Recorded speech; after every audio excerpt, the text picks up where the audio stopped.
Bana, kuelekea uzinduzi wa album ya 31 yani 31 ya kwake Harmonize, ameendelea kutoa vipande kwenye baadhi ya nyimbo zilizopo kwenye album hiyo. Kama unakumbuka, Friendzone pia ni moja ya ngoma ambayo alisema ipo kwenye album ya 31, ngoma ambayo amefanya na Ibra. Alisema kuwa ni miongoni mwa ngoma ambayo ipo kwenye album hiyo. Na baadhi pia Insta story ambazo alikuwa akishare zikimuonyesha yupo session akirecord. Na siku chache nyuma, kama utakumbuka, pia ilionekana clip ambayo yupo studio na Mbosso Khan. Bila shaka ni mwendelezo wa project ya 31 yani 31. Safari hii Harmonize ameonekana akiwa na Rayvanny, akiwa kama anamsikilizisha ngoma kwenye simu. So watu wamekuwa pia wakipendezwa na hizi meetings za hawa mashikaji.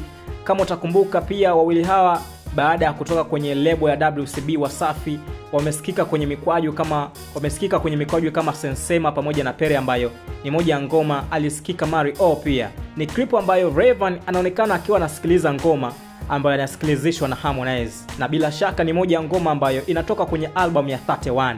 Lakini pia wawili hawa waliwahi kufanya kazi pamoja wakiwa WCB Wasafi chini ya Diamond Platnumz kwenye ngoma kama Para na We. Chemistry ya wawili hawa katika video hiyo inazidi kuamsha hisia za mashabiki waliowahi kufurahia kazi zao wakiwa WCB, na sasa wanaonekana kuendelea kuandika ukurasa mpya.